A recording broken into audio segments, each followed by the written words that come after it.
La TVT au cœur de l'information.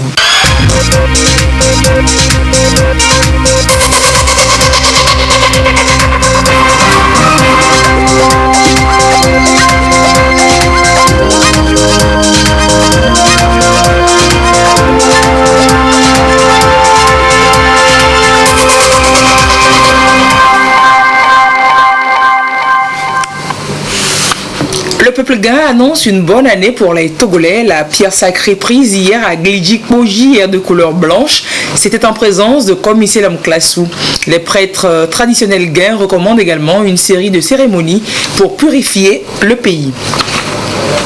Élection municipale partielle au Togo, la Cour suprême confirme la large victoire du Parti Unir dans les 5 communes en jeu. 42 sièges gagnés sur les 63 à pourvoir. Cette proclamation définitive des résultats ouvre ainsi la voie à la décentralisation globale et totale. Les 1527 conseillers des 117 communes sont désormais connus. Et une question dans ce journal, comment préparer et réussir son parcours universitaire alors que les vacances tirent inexorablement vers la fin et que les choix des filières de formation sont plus que stratégiques. Conseil d'orientation donc dans le dossier de cette édition. Bonsoir madame, bonsoir monsieur. Elle est blanche, la 356e pierre sacrée du peuple gain. Une annonce de paix, d'union et de vivre ensemble entre toutes les communautés au Togo, faite jeudi à Glidji devant le chef du gouvernement, Komiselam Klassou, représentant le chef de l'État. Ekpe 2019 et la prise de la pierre sacrée. Reportage Ekwe Salah. Au cœur de cette forêt sacrée de Bacho, le rituel aura pris un temps considérable. Et à l'apparition du prêtre, le peuple gain découvre la 356e pierre sacrée. Toute blanche, cette nouvelle pierre sacrée symbolise la paix et l'unité nationale. Le Premier ministre Komiselam Klassou a représenté le chef de l'État Faure Gnassingbé à cette célébration. Les caractéristiques de la pierre sacrée et les messages y afférents sont ici présentés au public.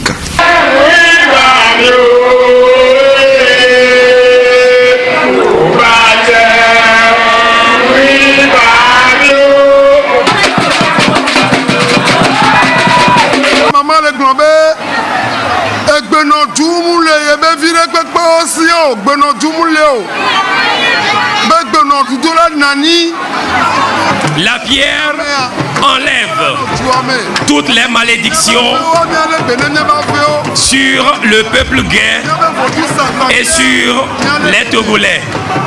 Et il faudrait alors faire des libations, faire des cérémonies pour enlever cette malédiction-là.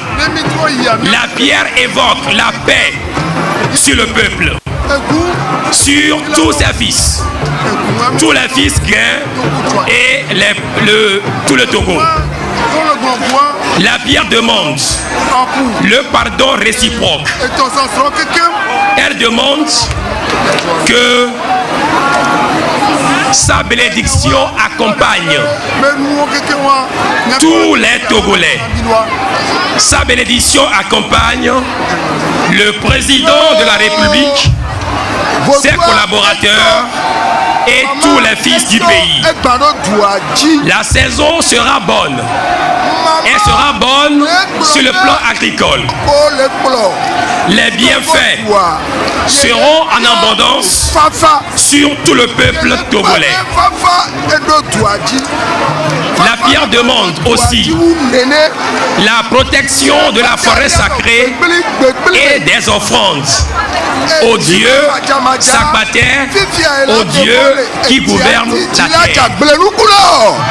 La prise de la pierre sacrée est une étape importante dans la consommation du repas fraternel Yakaoke. Elle marque le début de l'année chez le peuple gain et l'apothéose des rituels démarrés depuis le mois d'avril. Les années passent, se suivent, mais ne se ressemblent guère. C'est alors que pour la 356e édition, le peuple gain dans sa diversité, est en train d'accomplir d'une façon solennelle la traditionnelle mission de perpétuer ce rituel séculaire d'une dimension combien exotérique léguée par nos aïeux.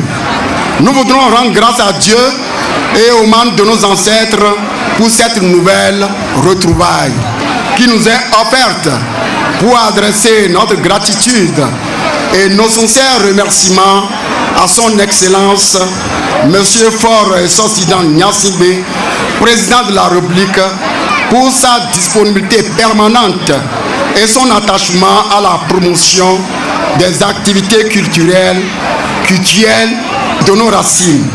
Épine dorsale, pour ne pas dire colonne vertébrale de la tradition togolaise. EPEP 2019 est placé sous le signe de la paix, de la réconciliation et du partage, des valeurs chères au gouvernement.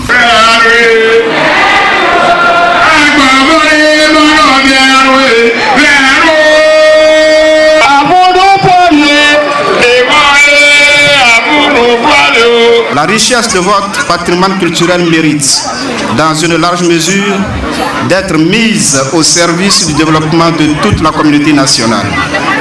La sauvegarde et la promotion de ce patrimoine sont des impératifs auxquels ne sauraient se dérober les dignes fils et filles que vous êtes. À l'analyse, EPEP reste une fête et une tradition parce qu'elle offre l'occasion de partage, manifestation tangible de la solidarité entre les hommes, signe vivant de charité. Le gouvernement, par ma voix, vous adresse ses chaleureuses félicitations pour la pérennisation de EPEP, cadre d'action en vue de votre mieux-être, qui s'inscrit si harmonieusement dans la vision du président de la République de faire de notre pays une nation émergente d'ici 2030. C'est pour cela que je voudrais vous appeler à l'adhésion totale au PND pour la prospérité de notre cher pays. Que soit privilégiée la paix, la sécurité et l'union entre toutes les communautés de notre cher pays, le Togo, condition sine qua non de son développement. Et Genfiogan Sédégbé Foni Bébé 15, par l'entremise de son porte-parole, a appelé à la cohésion et à l'union entre les peuples gains et entre les filles et fils du pays. L'édition 2019 de EPEP a connu la participation de plusieurs délégations étrangères, notamment celles du Ghana, du Bénin et du Nigeria. C'est un moment de joie et de retrouvailles autour des rythmes propres au peuple gain, la communion de 41 divinités. Et que ça sort donne le ton à une série de rituels qui se poursuit jusqu'au mois de décembre avec le retour des divinités dans la mer.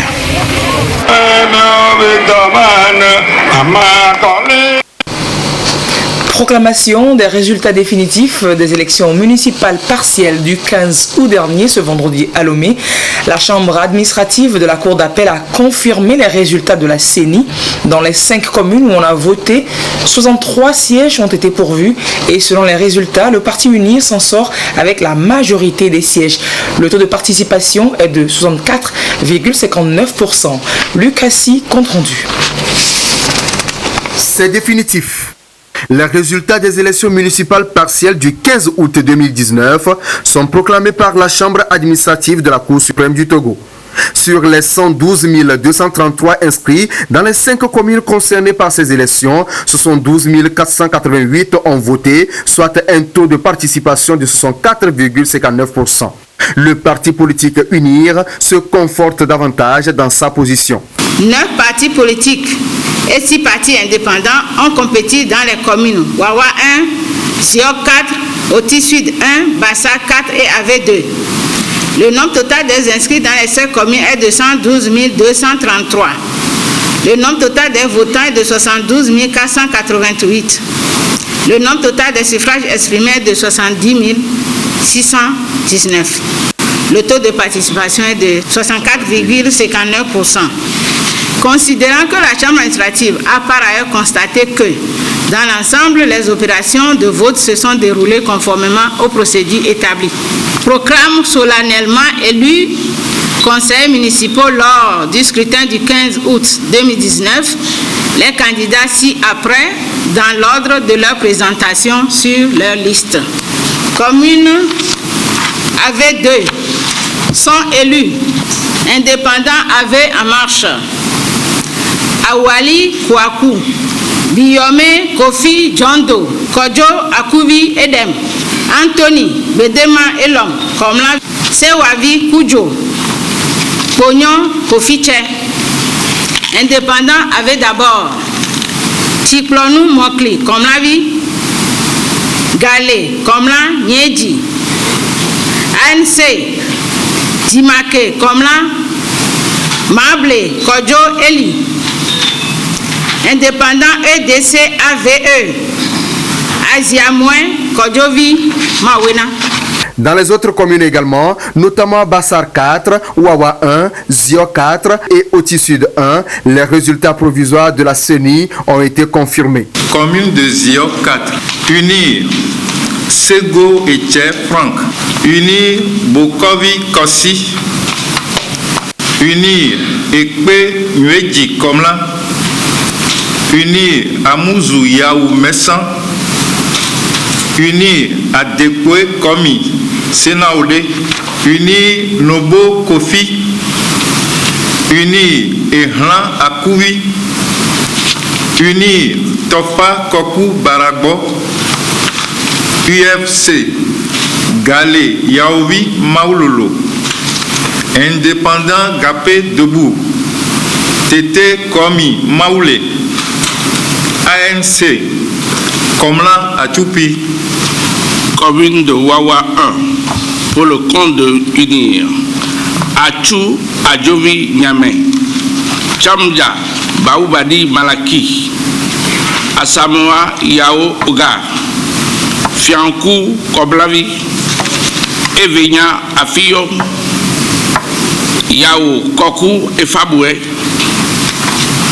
Agbedi Komi Moulé,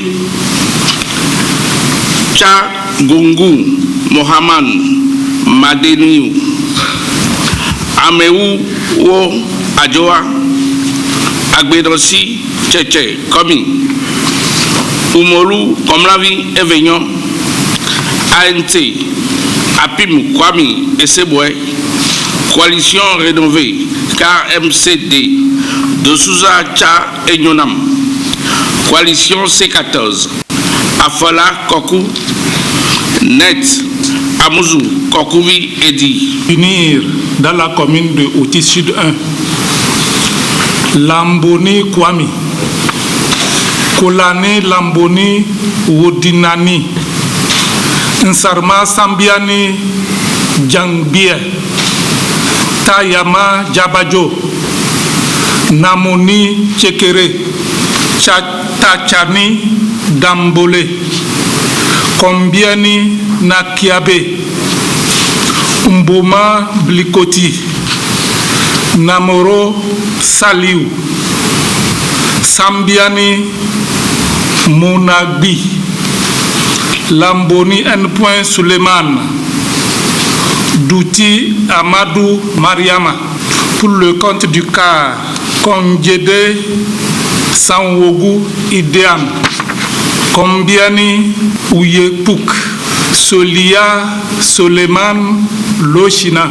Commune de Bassa 4, pour le compte du parti politique Union pour la République Unir, Meati Baoua, Longa Wissi, Amiziou Ali, Ozo Toy, Bara Tossi, Bereki Tilalo, Tagba Bababisoe, Noliwa Salikpasi, Chamja Djato, Yassingbe Akiza et Abalo Balazino. Ces 63 nouveaux élus locaux viennent porter le nombre des conseillers municipaux à 1527, repartis dans 117 communes. Ils sont élus pour un mandat de 6 ans, renouvelable 2 fois. C'était là la proclamation des résultats des élections municipales partielles dernières. Et à quelques mois des prochaines échéances électorales, les présidentielles, les jeunes du Parti UNIR se retrouvent en université de vacances. Ce vendredi et samedi au lycée scientifique de Lomé, de Tokoin à Lomé, ils vont recevoir une formation politique et donner le ton à leur mobilisation. On voit cela avec Guillaume Egbakou et Kwesala.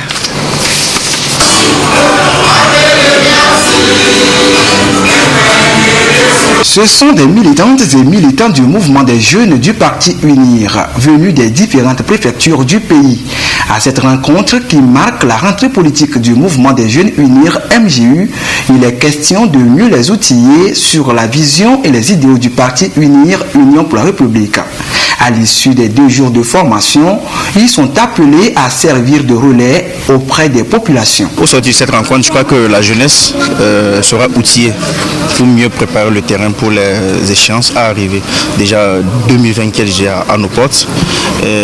Ça serait une occasion de prouver que cette jeunesse est encore engagée et plus déterminée aux côtés de la politique de notre cher président, son excellence fort et son Gnassingbé. À ces jeunes, l'histoire du Togo de 1960 à nos jours a été contée. Les grandes réalisations du Parti UNIR et ses projets futurs leur sont également exposés. La rencontre entend les amener à mieux accompagner le président Faure Gnassingbé, président du parti, à atteindre ses objectifs, celui de faire du Togo un pays émergent d'ici à 2030. UNIR a initié avec l'accord du président de notre parti et le bureau national de notre parti la première édition des universités de la jeunesse du mouvement des jeunes UNIR.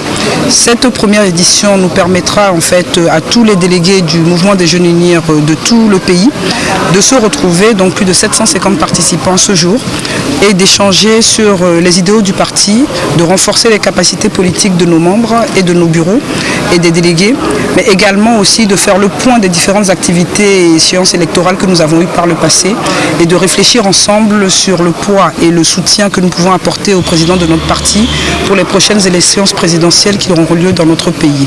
Ces 2 jours de travaux qui commencent ce jour vont nous permettre en fait de renforcer les liens entre tous les délégués du mouvement des jeunes UNIR et aussi de pouvoir les édifier sur l'histoire politique de notre pays, de renforcer leur capacité sur les stratégies politiques et également aussi de pouvoir évoquer avec eux les solutions pour le mieux-être de nos pays et de nos populations. La rencontre se situe dans le contexte de l'Université de la jeunesse, un nouveau concept mis en place par MJU. Le mouvement a ainsi invité la jeunesse togolaise à œuvrer davantage pour le développement du pays. Et le groupe des 7 organisations de la société civile appelle les partenaires sociaux et politiques à un dialogue inclusif. Le G7 togolais a tenu une rencontre d'échange sur le 27e dialogue togolais et la mise en œuvre de la feuille de route de la CEDEAO. Nous en parle Solange Bito, Yasmine Kodja. Lié à la mauvaise gouvernance des différents régimes, interprétation des langages politiques, les sujets liés notamment aux élections ont entraîné l'instrumentalisation des problèmes ethniques et des crises sociopolitiques au Togo.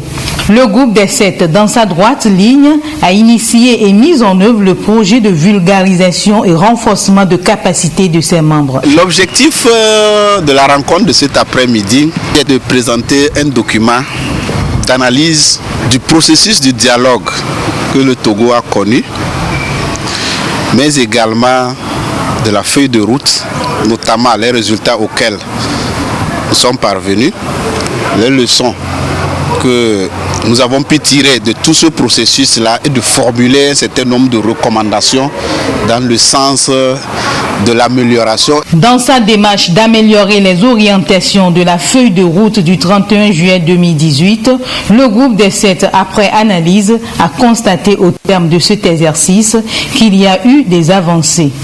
Au terme de tout ce processus, le G7 constate que la classe politique togolaise a gagné, que les citoyens togolais ont à gagner à s'asseoir ensemble pour continuer à discuter, qu'on se sente tous togolais c'est-à-dire un Togo prospère où chaque citoyen togolais a une place, a une voix, pour que les richesses de ce pays-là soient partagées.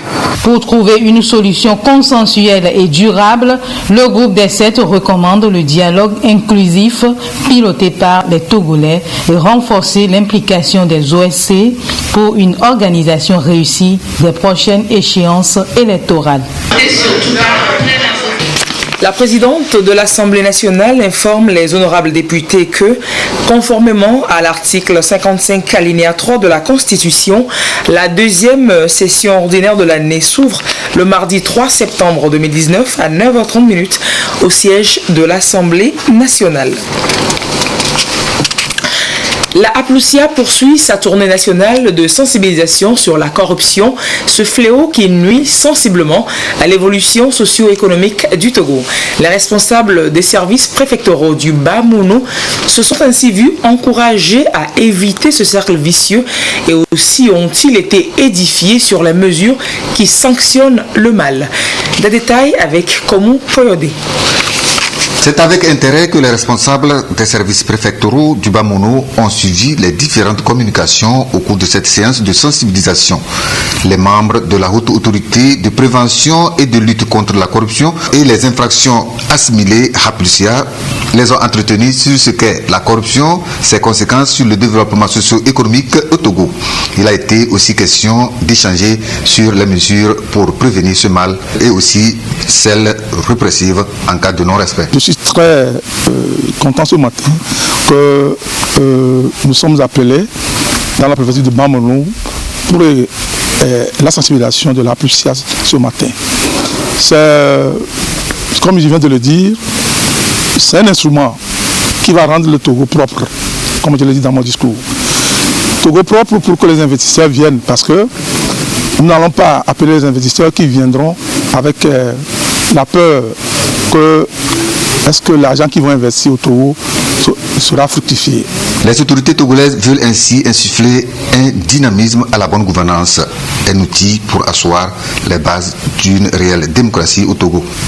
Le détournement des données publiques, le détournement des biens publics, le trafic d'influence, l'abus de fonction, l'enrichissement illicite, la prise d'intérêt, tous ces actes constituent des actes de corruption.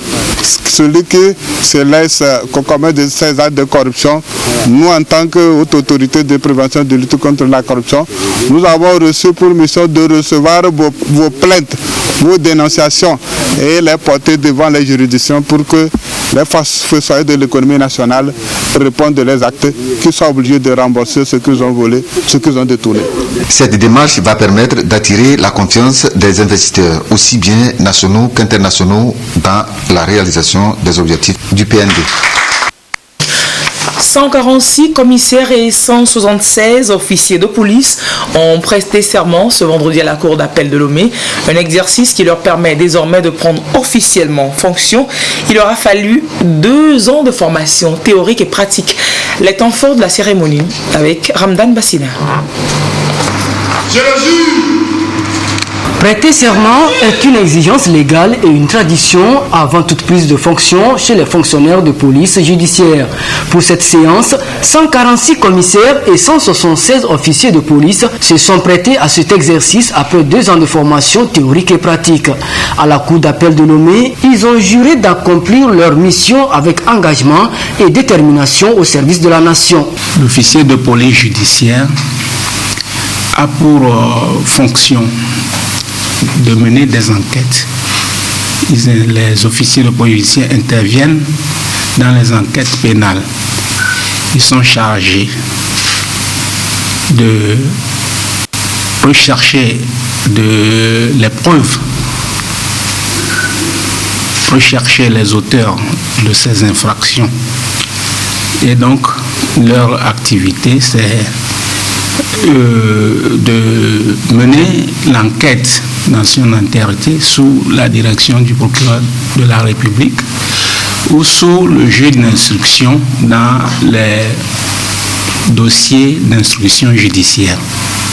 La formation de ces fonctionnaires de police répond à l'impératif du renforcement des capacités de la police nationale. Exemplarité, dévouement, impartialité, voilà entre autres qualités d'un officier de police judiciaire. Messieurs et Madame les récipiendaires, la Cour ne doute pas un seul instant de vos compétences et surtout de la qualité de la formation que vous avez reçue. Elle tient à vous remercier d'ores et déjà de la qualité de travail en tant qu'officier de police judiciaire que vous aurez à accomplir tout au long de votre brillante carrière. La Cour d'appel de Lomé félicite les récipiendaires, leur donne acte de leur serment et les renvoie à l'exercice de leur fonction d'officier de police judiciaire. Ils sont tous de la classe 2014. Ils le savent, la nation attend beaucoup d'eux. Aujourd'hui est un grand jour pour toute la promotion générale Niassibé Adema, des commissaires et officiers de police. Et à partir de cette prestation de serment, nous sommes désormais aptes à exercer toutes les prérogatives résultant de la qualité d'officier de police judiciaire. La prestation de serment s'est déroulée en audience publique conformément au texte en vigueur. Il y a de cela quelques mois, des enlèvements ont été observés ça et là dans la région des Plateaux. La gendarmerie a opéré des enquêtes et a mis la main sur 4 individus de différentes nationalités, mais tous de race et coutumes Peul. Ils opèrent avec des fusils et des machettes, du matériel qu'ils cachent en endroit sûr. La gendarmerie est allée à la découverte de cette cache d'armes et subitement, un violent affrontement a eu lieu entre les deux camps, entraînant malheureusement la mort des malfrats. La scène se passe à une 50aine de kilomètres d'Atakpamé. Les faits précis avec Sylvain Aboudou. Des enlèvements et demandes de rançon. Ces pratiques sont devenues très récurrentes au Togo, plus particulièrement dans les plateaux. Il y a quelques jours, un bouvier de 40 ans et un autre de 20 ans ont été successivement enlevés. Les victimes ont passé avec leurs ravisseurs nombre de jours dans un endroit inconnu avec menace de mort et demande de rançon de 10 millions de francs CFA. Aussitôt l'argent versé, les victimes libérées. Le butin est ici partagé entre eux. Ces images sont prises par eux-mêmes via leur portable. C'est un réseau de plusieurs malfaiteurs, dont quelques-uns appréhendés par la gendarmerie. Suite aux enlèvements, aux menaces d'enlèvement avec demande de rançon et braquage enregistrés dans la région des Plateaux au cours de ces derniers mois, la gendarmerie nationale a eu à ouvrir une enquête.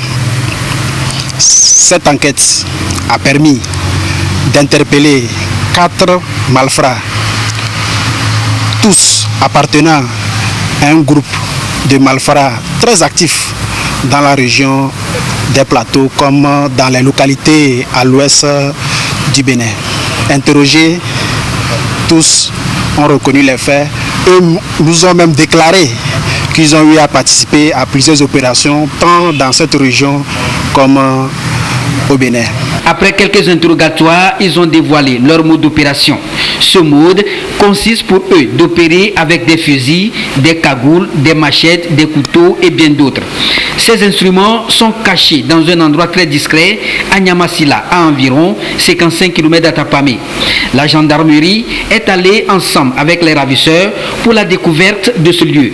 Selon les agents, le matériel est soigneusement protégé dans un trou et les fusils bien chargés de munitions.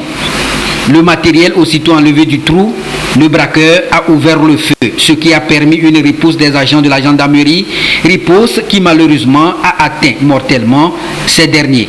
Au cours de l'opération de fouille en vue de couvrir ces caches d'armes, le chef de groupe, le nommé Sabi Ibrahim, s'est d'une manière spontanée saisi un pistolet de fabrication artisanale et a ouvert le feu dans la direction des gendarmes. Profitant de cette confusion, les autres ont cherché à s'évader. Donc au cours de la riposte des gendarmes, malheureusement, 3 des malfrats ont été atteints mortellement. Mais le 4e a réussi à s'évader.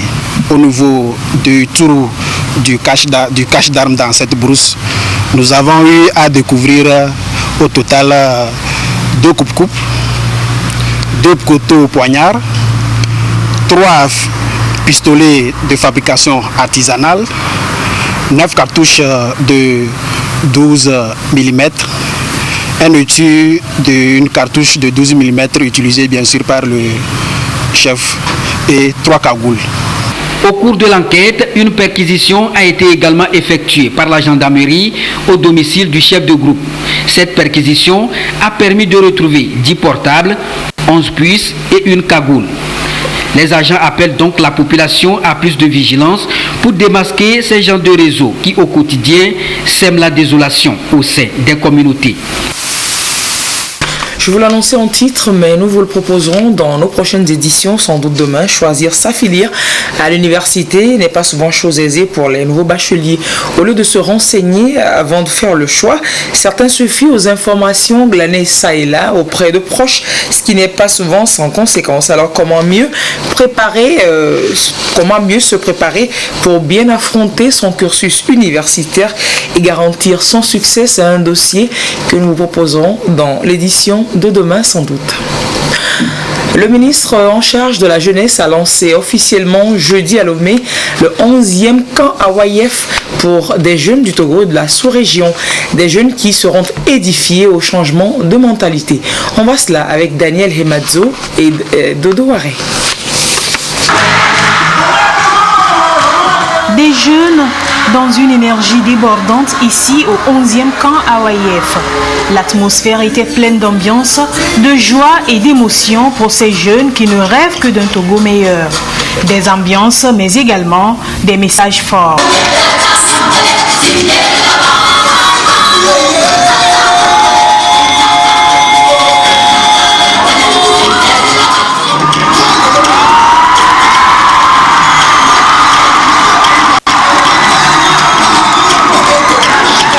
J'ai choisi de venir au camp mondial de la jeunesse d'AYF chaque année parce que c'est un moment de rencontre entre les jeunes. On s'échange, on nous donne le coup sur le changement de la mentalité et plein de choses. J'ai vu que c'est un camp qui est très riche en bénédictions. Particulièrement, on a aimé les prestations des chorales, les danses de Radio Star. Bon, ça nous a plu, ça nous a aimé. Le camp AYF est un grand rendez-vous annuel de brassage culturel entre les jeunes de divers horizons. C'est également un cadre d'éducation spirituelle des jeunes pour faire d'eux de véritables acteurs de développement. Pour cette année, ils sont invités à un changement de mentalité. On leur enseigne à travers ce camp, je crois qu'ils auront un véritable changement. Alors j'aimerais qu'ils aient la fierté qu'ils sont les peuples, les citoyens togolais. Alors c'est ainsi que nous avons commencé ce travail afin de leur accorder le changement. Les jeunes n'ont qu'un seul slogan pour cette édition. Le Togo, un centre de l'Afrique de l'Ouest. Et pour que ce rêve devienne réalité, les autorités présentes les invitent à des comportements civiques et à prendre part activement aux projets et programmes du pays, en l'occurrence le PND. Ces occasions permettent d'une part aux jeunes d'apprendre le vivre ensemble, malgré les diversités culturelles, et d'autre part de leur transmettre des valeurs éthiques et civiques indispensables pour faire d'eux des adultes accomplis et responsables, capables de relever de grands défis et d'assurer l'avenir du pays. Plus que jamais, les jeunes constituent une ressource inestimable et un élément clé dans le processus de développement durable de notre cher pays, le Togo. C'est donc le lieu de rappeler à vous tous qui participez à ce camp, particulièrement à vous les jeunes, de rester vigilants et de prendre en main votre destinée dans le processus de décentralisation de notre cher pays, le Togo.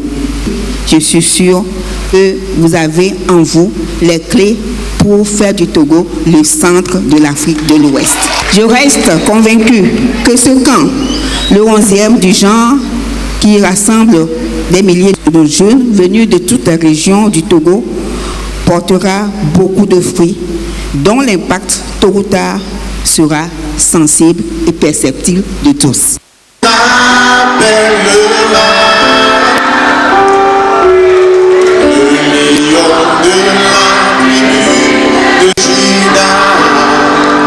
La vie d'un être, d'une famille, d'un pays a changé par l'exploit du groupe AOIF, raison pour laquelle les responsables de cette organisation mondiale exhortent les jeunes à profiter massivement de ce camp de 4 jours dont les activités sont diverses. Et un rendez-vous ce soir sur notre antenne, 21h. Gerson Dovo et ses invités nous parlent de l'immigration. Opportunité ou risque, c'est le débat au cœur de la nation. Rendez-vous donc dans quelques instants à 21h. C'est la fin de ce journal. Merci de l'avoir suivi. Passez une très belle soirée en compagnie de nos programmes. À très bientôt sur les ondes, les antennes de la TVT. Au revoir.